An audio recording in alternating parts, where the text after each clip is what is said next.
Let's head back to the voicemail of Truth and Reason. What's the difference between this current Cleveland Browns team, like in this moment, with Flacco and everybody, even with the injuries and stuff, and the Philadelphia Eagles team that won a Super Bowl with Nick Foles? I understand that we are more injury than they are, but outside of that, great defense, got some weapons, got a veteran quarterback. Also a weird year. Kansas City ain't a superpower right now. The Bills is down. Bengals is down. We just beat the Jags. So there's really nobody in the AFC that I'm scared of, even in the NFC. So this could be our year. Fair question. Jeff, I would say that the Eagles, other than the quarterback, so they lost Darren Sproles in late September. They lost Jason Peters, Jordan Hicks, late October. They lost Carson Wentz December 10th. Other than that, they didn't have too many people on IR that were of consequence.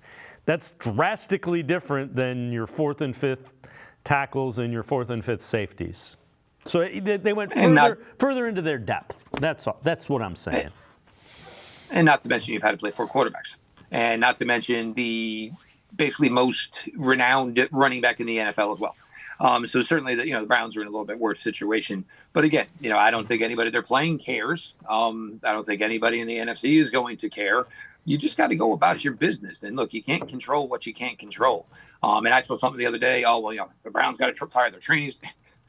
Look, it's a game. It's at the end of the day, it's a vicious game. It's a very, very physical game. In a perfect world, you're not supposed to take guys who are 300 pounds, have them run as fast as they possibly can, and run into each other. Pads or no pads. It's sometimes you get the roll of the dice, and there's certainly been plenty of Browns teams that were healthy for 16 games and they couldn't accomplish anything. The key has been that you've put together a really, really solid roster, and then you went even further with it and went the avenue of a Joe Flacco, and hopefully a guy like Deron Harmon is going to pan out.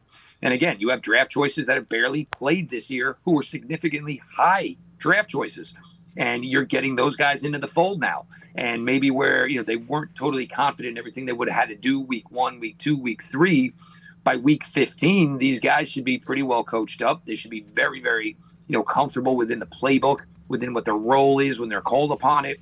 And so, it could be tough, and it's, I don't want to sound like I'm just saying, hey, none of this matters that these other guys are out.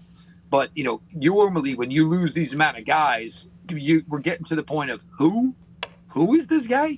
Where did he play? Where did he come from?